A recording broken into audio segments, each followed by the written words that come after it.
My name is Gianni Russo, a.k.a. Carlo, the infamous son-in-law from The Godfather.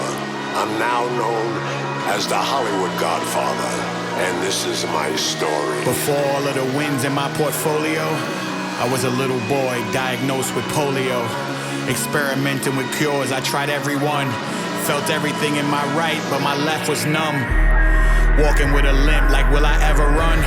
Once again, or is this it? Am I forever done? Living in the hospital was never fun.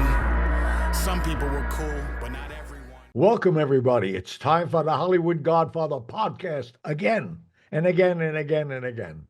Let me introduce my gorgeous co-host, please, Jeannie Raymond. Hello. I My love the favorite day mailbag of the show. week. I love when we do mailbags. Oh, I do too. I get to learn a lot about you, Gianni. It's always fun. About me by the mailbags? Okay. Yeah. Well, they come up with questions, and I just get to learn a little bit more about you all the time. So, and so does the audience, which is what this show's all been all about, which is great. So we appreciate you guys taking time to send those questions in, and I look for them everywhere. You can do them at the Hollywood Godfather podcast.com. You can add them in the show notes, or if you do a review, or I get a lot of the questions off our YouTube page as well. So thank you, and keep those questions coming in, because it's always fun to hear what Great. Gianni has to tell us. Well, we got a lot going on in the next couple of weeks, so we'll be having a lot of exciting things. Plus, I'm going to Warren, Ohio to do a big show on the 24th, which we're selling out, fortunately. And and we have a show, guests coming on the next show. So make sure you tune in next week. Eric, who interviewed me for the Costello story, which is airing on Fox on October 18th. So that show will be very timely. And you'll see that show just prior to the airing of that. All right. When's it's coming in October? October. Oh, in October. What are we talking about? No. I'm like, wait a minute. I thought it was coming right up. Yeah, it's March 18th. March. Okay. March All right. 18th. I'm a little ahead of myself. Hey, it's been a crazy few weeks. Lots going on. So Thank yeah, God. I am so excited to see this, because I mean, I've seen this little bit of your home, but you've told us so much about it, and I can't wait to be able to get a little tour through there. And it's Again, see, I can't tell you how much is left because I never saw the edit. They were here for 4 or 5 hours. They even had dinner here. I cooked for everybody. Oh, wow. Again, you never know what they cut to it. So we'll Right. go and see it next week, fortunately. Oh, I'm so excited. I'm so excited. I'm really excited for Eric to come on and talk about it as well. So I've been asking you about it since you did it. So it's You been. did it 2 years ago. I can't believe it. Yeah. You know, it's so funny because Barry Levinson is a good friend of mine, and I know Barry 100 years. And Barry directed Alternights. Oh, really? Well, that's He right. directed it. But what's even funnier, Nick Pileggi, who gave me a forward for our book, Hollywood Godfather, this is a trilogy. This is the third film for him. Goodfellas, Casino, and now this. But I'm wondering what went on with the film because of the fact it was finished 2 years ago and they held it back. And when they do that normally in Hollywood, it means there's something wrong with it. Oh, really? Well, oh no, that's hello. They don't put They want it perfect. 10, 15 million in and put it on the shelf for 2 years. They want their money back. Right. So I'm interested to hear and see about it. And for the people who do not know what Alternights is, it's a movie portrayed by two people I knew. You know, it's Vito Genovese and Frank Costello, who's my mentor. We're in his apartment, which is spooky. And De Niro plays both parts, which I don't know why they did that even. I'm so curious as to why they did that. And maybe, will Eric be able to give us the insight on that? Is that what I think so. Well, I'm so So excited for it. let's do a shout out to some of our friends out there that we try to encourage every day with their Well, health. absolutely. Well, let me tell you a couple of things. First of all, it's someone wrote in, I love your show. Just so you know, I'm sending prayers for Jose, Bobby, and Pope Francis. Oh, that's great. Yeah. So I thought that was funny. It's kind of funny that the things you're talking about are a lot of the questions today. But yes, Jose, he's darling, and he is always writing us and thanking us for giving him a shout out. But he is one that had written something, and his are long and darling. But I'll summarize it here. He said, I love the Bobby Darin show. His obstacles and attitudes towards life made me think of me and Gianni. We have to live our lives, take risks to get us places. And the shout outs that you guys give me drives me to hustle. He said he's got a side business with sugar scrubs and body butter, which I didn't know he was doing that. But Oh, he said, good. the fact that we are always cheering him on and sending him well wishes is something he really enjoys, and he appreciates getting to hear from us. So, and we love getting to hear from you, Jose, and always wishing you the best. And thanks for being such a big supporter of our show. But Bobby, Bobby Darin, one of the guys he mentioned, he was one of my mentors. I met Bobby, and Bobby knew he had a limited time on life on earth because right, he was born with a hole in his heart. yeah. And at the peak of his career, he died. I saw his last performance at the Desert Inn Hotel in Las Vegas. Wow. And it's incredible because and his story has inspired me. It's kind of like, how would you live your life if you knew the end date, Would you be stalling around or sitting around feeling sorry for yourself, or would you just be taking the bull by the horns and making the most of every minute? Yeah. And I think, I mean, it's so wild, Gianni, that everything we're talking about is tied into so many questions that had come up today. But it's like, you came out of the polio ward running. You hit the ground running, and you are still, you just mentioned 82 Still years running. old. Yeah, it's incredible. But you see what you're saying? It's so because I was feeling sorry for myself. Oh, And then I realized I shared my birthday with Sinatra, and he had humble beginnings. And look where he was. He was 10 blocks away doing 5 shows a day, and he encouraged me. So all these inspirations in life, you could draw from them and exactly. get the energy for you to achieve. And that's what this is all about. And we have to add one more person onto this list, which is really a very heartfelt story for me. My houseboy, Ugo, for 23 years, has been diagnosed with cancer. He's been hospitalized now for the past few weeks. We pray to him. I pray to him every day. So anybody listening to this, please put him on your list. It's only one more name, but those right. prayers count. Oh, absolutely.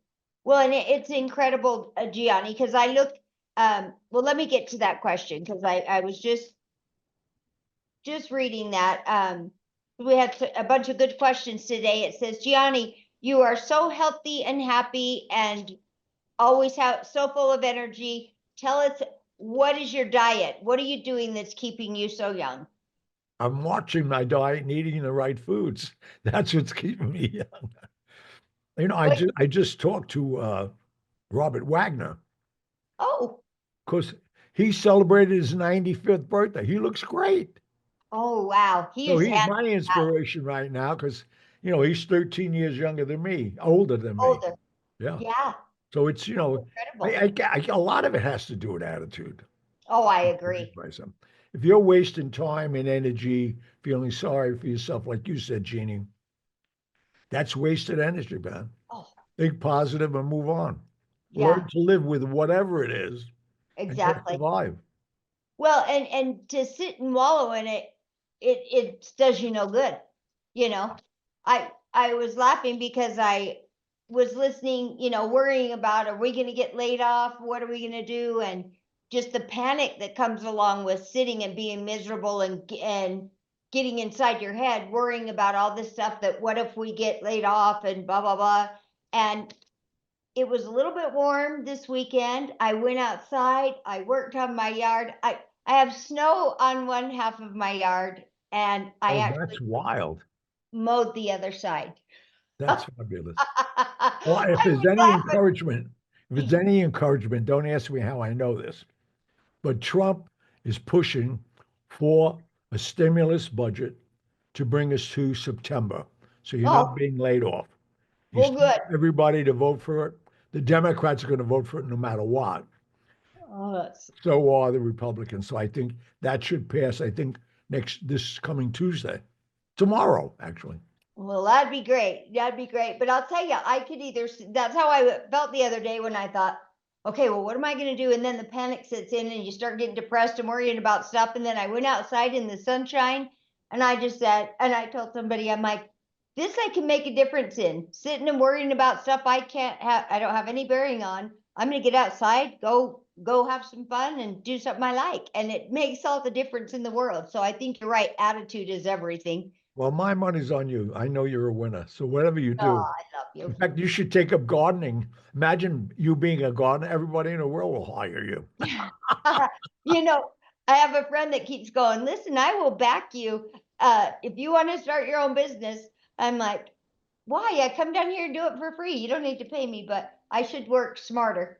But All right. anyway, So let's all get right. into our Absolutely. first question, please. All right. Well, so you mentioned that you cooked dinner for the crew. It said, do you still do the deal where you go to people's homes and cook them dinner? Oh, yeah. And they come here too. And what is that? All that money goes to To your charity? Yes, You Can. That's the last sentence in my first book. I started a 501c corporation. I just hosted a dinner here the other night. It's $500 a seat, and all the money goes to the charities. And I feel really good about it because I have 3 kids now that I'm sponsoring, and very happy with their achievements. In fact, the oldest one, I don't want to tip his name out because he's going to be a major doctor. I just got him into New York Presbyterian to finish his last 2 years of medical school. Oh, wow. In cardiology, no less. So Oh, that's gee, fabulous. Yeah. that's fantastic. And it makes you feel good, when you can do things like Oh, that. yeah. Every little thing that you could do. I had a little niece that used to hang out with me all the time. And I'll tell you, she would do things and I'm like, you do that again, I'm going to knock you out. Quit doing that. Just little things like that. We'd go in the store and she'd stick her fingers in the makeup and I would be like, what are you doing? And she sent me a letter when she graduated from school. She's now a paralegal. And she said, and Jeanie, thank you so much. You don't have any idea how much you helped mold my life and made me want to, get my act together. She was always a good kid, but her parents were going through some stuff. And she said, just how much she liked being with me and how much me kind of keeping her in check See, that's helped her going to make out. you feel unbelievable. I mean, Absolutely. Yeah, she's a paralegal. She drives a nicer car than I do. She's like 21, no kids, spends all her money on herself and driving around her little fancy Lexus and doing so well. And like you said, having any little part of that just really makes you feel good. So I love that you're still doing that and that foundation's out there. If people want to sign up and do that, how do they do that? They go to the just go on foundation the website. on our website. Gianni believes you can. Okay. Write a letter, do whatever you want, write a check. And, it don't have to be a big amount of money, whatever. All right. All right. All right. So this question is from my son the other day. He said, Mom, I have a question for your show. I need to ask Gianni. He said, I heard a story about a cat that showed up on the set of The Godfather. Like some cat just showed up and then they kept it for the movie. And I said, well, I'll ask him. I know the answer, but I'll let you tell it. Well, that was Marlon Brando.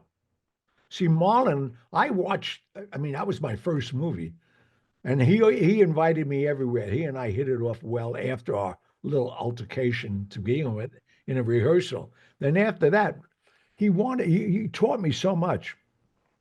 Like when we got on the set of the house, I mean, the interior was in the studio. And at the studio, this cat was lingering around that studio. It was there forever. Marlon Brando saw him and picked up the cat and started petting him and started carrying him around.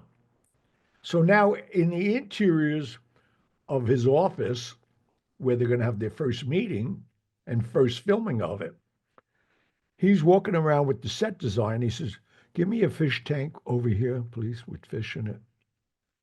And the cat's staying in it, so give me some kitty, what do they call that stuff? Catnip or something?" Oh, yeah. To put in his pocket so the cat will keep coming to him. So everybody thought this was his, but I said, and I asked him privately, I said, "Why did you do that?" He says, "Think about it. I'll be talking about murder.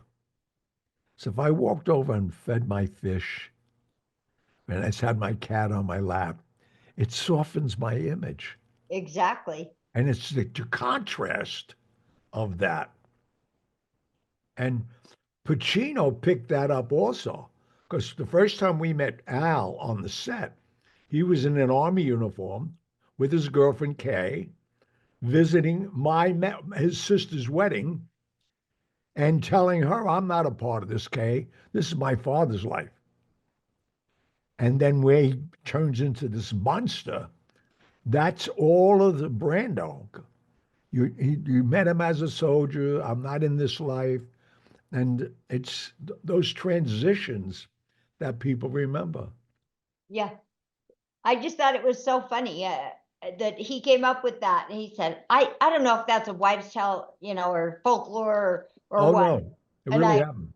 Yeah, I remembered hearing this story, but it's a great story, and I love to, and that's what experience in acting brings to the table. Someone that knows those little tricks to bring it all together. It's called confidence too. Once you feel you're doing it right, it just exudes.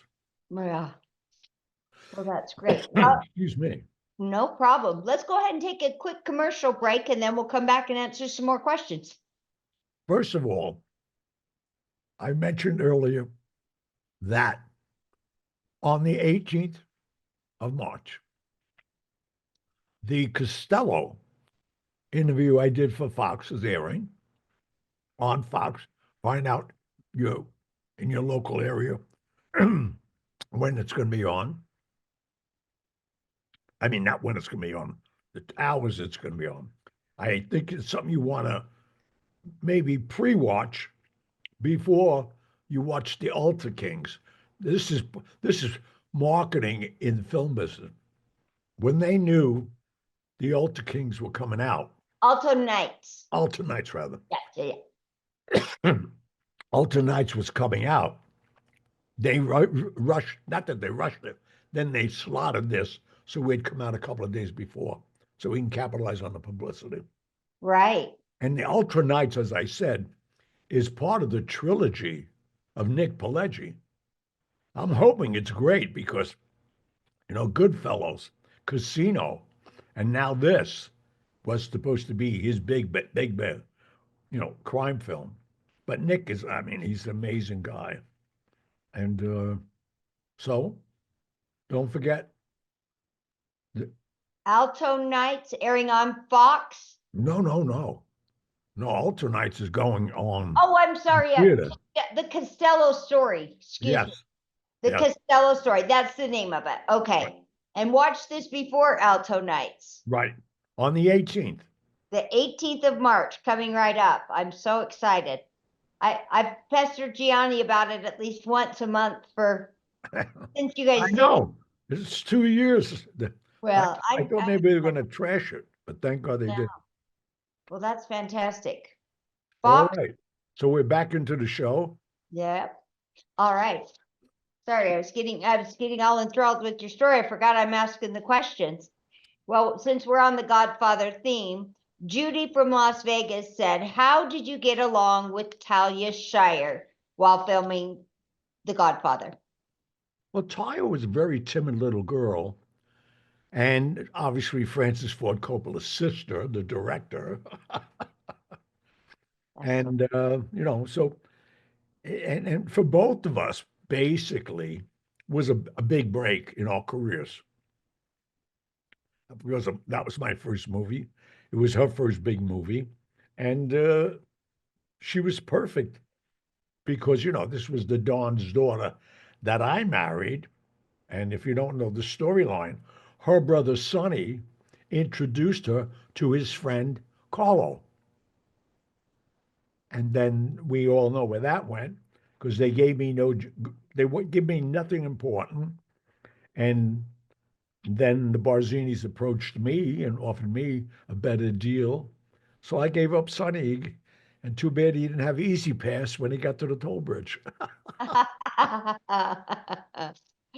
That's funny. Did you ever do anything else with her? I don't remember seeing her in a Yeah, lot. I did something way later, Con Men, and Oh, I don't think that ever was released. And James Caan was in it also. I'm talking about years later. I oh just wow. did it because I wanted to see them all. And but but Taya had, I mean, think about Rocky. Look at the Oh, career she had. That's a yeah. that brings up a funny story because as you, I mean, Will, I don't care if you were sitting here or telling the same thing. I don't understand Stallone still talking like Rocky. He don't talk like, hey man, I was living. What's He that all doesn't talk about? up. Oh, He's still that guy. So a funny story. I said to him one day in Beverly Hills, I said, Sly, you married my ex-wife. What do you mean? I said, you married my ex-wife. He said, what are you talking about? I said, Adrian, yeah. she was my wife first. He didn't Okay. get it. Yeah. And he was with Richie Palmer, who's a mutual friend of ours. He owns Mulberry Street Pizza. And we all looked at it and said, because he's like, whoa. Yeah. Oh, how funny. But Yeah. God bless him. Look what he did with the My gosh. script. No, but you don't know the story. Paramount tried to buy that script for James Caan. Oh, And he wow. was living with his mother and his brother, Frank. And they offered him a lot of money. He would not sell it. He said, I'll sell it when I star in it. And he starred in it, and look what he did. My Like gosh. six, 700, $800 million on that franchise. That my hat's off to. A man was Absolutely. broke and he didn't take the opportunity. Sly, Yeah. you're a genius. Yeah. Well, he's got a show. Oh, I don't know what channel it's on. Tulsa King. Have you Oh seen yeah. that?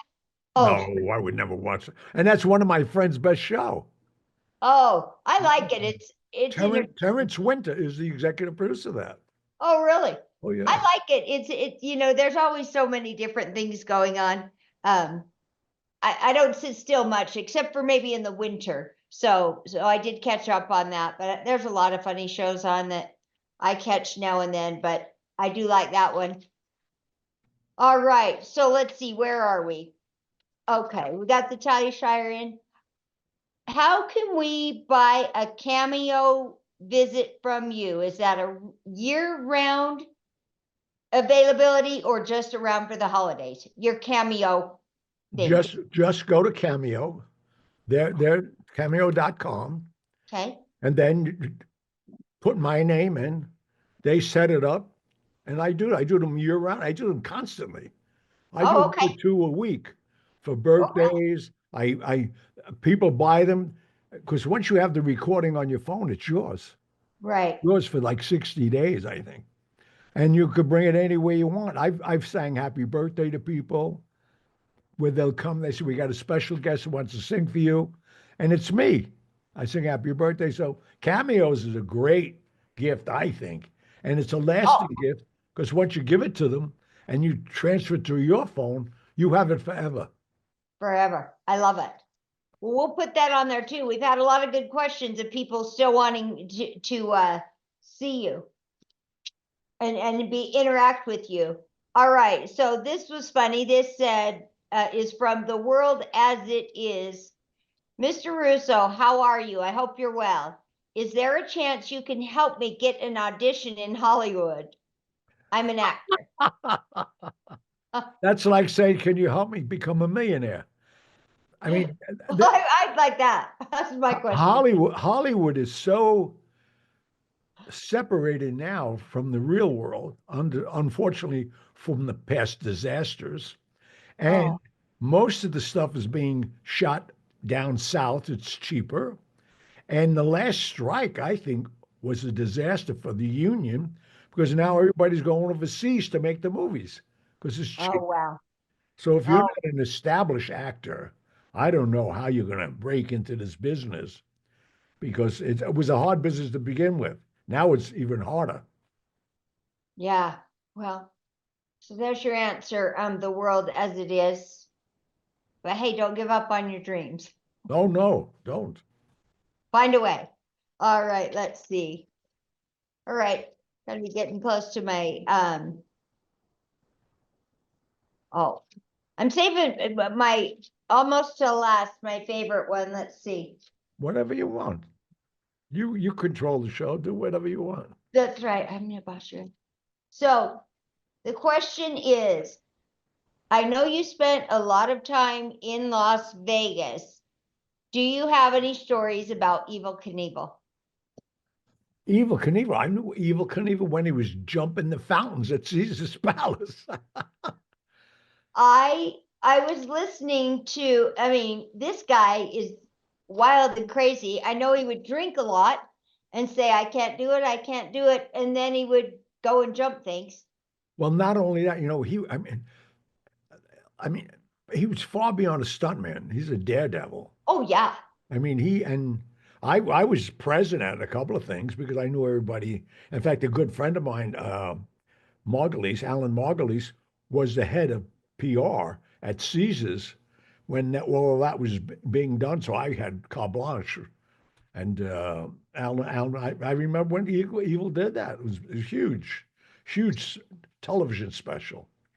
Well, so what I thought was crazy about when I was listening to a podcast just recently talking about him, he did some wild stuff when he was younger, as far as they said one time he went, I think he just went into a bar that he used to hang out in all the time and uh asked the bartender or something, do you need any tires? I've got some tires for sale.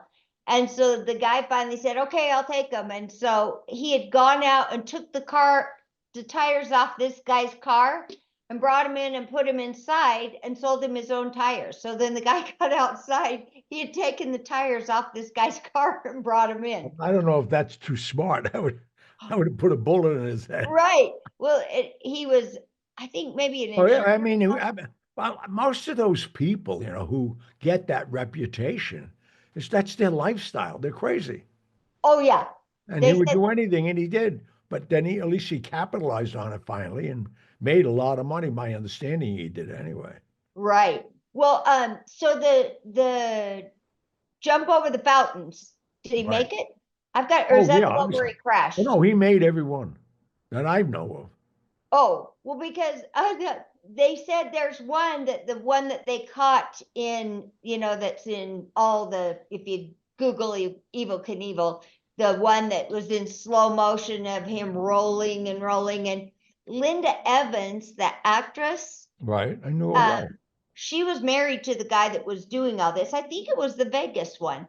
And that she said she had never run a camera, but her husband was running a camera and she was running the camera. And she got that footage, the slow motion footage of him crashing and rolling and in slow motion. And I thought, holy cow. I'm not a big fan of heights, and I sure wouldn't dare to jump Oh, anything, I'm but definitely not a fan of heights. No, me. yeah, he was. They said he touted himself as a motorcycle racer, but he really wasn't a racer. He did jump, but he wasn't real good at going fast and winning races. But Well, here wild we are talking story. about him, and he had a good career. Oh So, yeah, he had a great career. And the stories I was listening to is they'd make a whole full day of it. People would come and he'd come out and do little, you know, ride the bike, rev it up and go back and forth a few times. And then it's a 30 seconds and he jumped and it was over. So oh yeah, I mean it's so fast. Yeah. Yeah. It was the high build up to it. You know. Right, throughout the day. Yeah, it was amazing. So I remember watching as a kid. I remember, I don't know if he ever jumped was he gonna do the Snake River or something? But But I never really followed him. If it was in Vegas, yeah, but other than yeah, that, you saw it. I mean, he wasn't not, somebody I would, he's not wasn't a Sinatra that I'd follow or Demar. Right. Well, all right. That's the end of our questions for today, and it's just getting close to the end here. Is there any place you are headed next? Besides, you Well, said the 24th? that's my next commercial is where I'm heading next, All right. is because I will definitely be at the Du Jour Performing Arts Center, and it's at the Ford Recital Hall, and I'll be there on drum roll. It's in Youngstown, Ohio. On the 24th? Yep, I'll be there on the 24th. Go online, get the tickets. It's the Ford Recital Hall. It's called the Du Jour Performing Arts Center. I'm in the Ford Recital Hall, and come and see me. I'll be there. And I'm doing a meet and greet the night before in a restaurant. You can find all that out. And this is all with my good friend Boom Boom Mancini, who, if you remember, was the featherweight champion of the world. And it's his charity, and that's why I'm going to support him on that. Oh, So, that's fantastic. you know, and that's basically what I'm doing then. And Well, that's awesome. All right. Well, I've got a few more questions. We got just a little bit of time left if after your commercial. So, who do you know who the first mob snitch was? well, the real first mob snitch before Henry Hill was a guy I did a TV show with.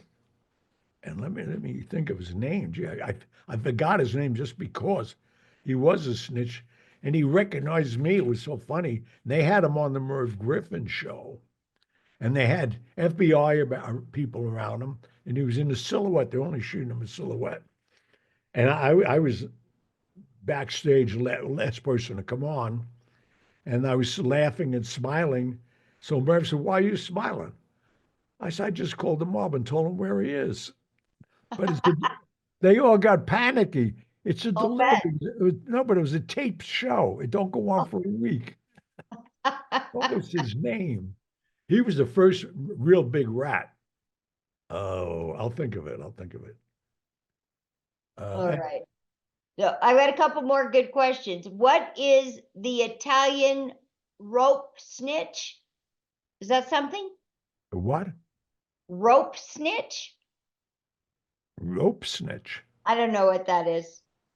All Who right. gives you these questions? Hey, All your Mormon friends? Rope that's snitch? right. We don't know the real good names, Gianni. We got to just go with what we've heard on TV. Okay.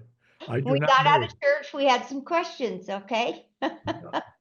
All right. What's the difference? Why was the mob called the mob? What made them called mob and mobsters? Where'd that come from? Do you know? Or Ancient history, where it came from. The mob was always the mob. Forget about it. that's just how it came. All right. No, it's just, what are you going to call them? Angels? You call them mob, the mob. Mob. Come on. That All was a right. big thing. He's mobbed up. He's this, you know what I'm saying? The trilogy, when you start to think of the fascination with the mob, you have to go way back to Bogart and Cagney. All these people were making mob movies in the 30s and 40s. Right. People, and women mostly, were always attracted. There was a sex appeal about the mob. And I saw it in real life when John Gotti rose to his power. He'd walk in a room, women would leave their husbands because he's in the mob. I mean, I couldn't believe it. No, and my family's been in it for generations. Right. The Russo family in Sicily, forget about it. They've been capo regime for maybe 400 years. That's wild. So was the mob started by Italians or Irish or both? Was it a mix? I can't even believe you asked me that question. I'm not asking the I, question. oh, somebody asked you that? Yeah. It's got to be Italians. I knew it's Italians. No, All no, right. it's Italian. All right. Last question. This is a good one. Why are mob bosses called dons? Because they're the dawn of the family. They're the head. The head. Okay. You become a soldier, then you become a made man, Okay. then you get a family or a group within that family that you control. They're grooming you to see how much you earn. It's all about earnings. Okay. And then obviously it used to be you had to kill somebody. Oh. You could never become made if you didn't make your bones. Making Right. your bones means whacking somebody so that we had enough on you that if you got stupid, we'd turn you in. Right. So that the difference between these guys with the mob, you're killing people that almost sounded bad. That needed to be killed as far as running business. Not just like gangs want somebody to go by, they do drive-by shootings and stuff like that. But yours had a purpose, right? The people that they killed were in the mob doing whatever they were doing. And if Had they a got purpose. out of line, that was their punishment. Right. They So it didn't wasn't go outside the mob and kill people so like straight what's going on drive-by. now. Yeah. Now you got Albanian mobs, you got every mob, Venezuelan mobs, you got everybody's in the mob, man. Right. Well, that's the difference between, I mean, people in the gangs and all these different places, I know they had to be initiated in where they would just do drive-by shootings and shoot innocent people. Right. This one, at least it was a matter of business. Yep. Well, All hey. right. So Okay. let's wrap it up. All right. We'll see you next week. Keep the cards and letters coming in, please. And stay healthy and pray for all our friends. Jose, That's right. Bill, everybody, Bob, everybody. Jose, pray for everybody. Pray for his whole country. We have. Thank you. See you next week. Oh, Keep all right, the cards and letters coming. We need more questions. Absolutely. Have a good night. All right. Thank you. All right. Bye-bye.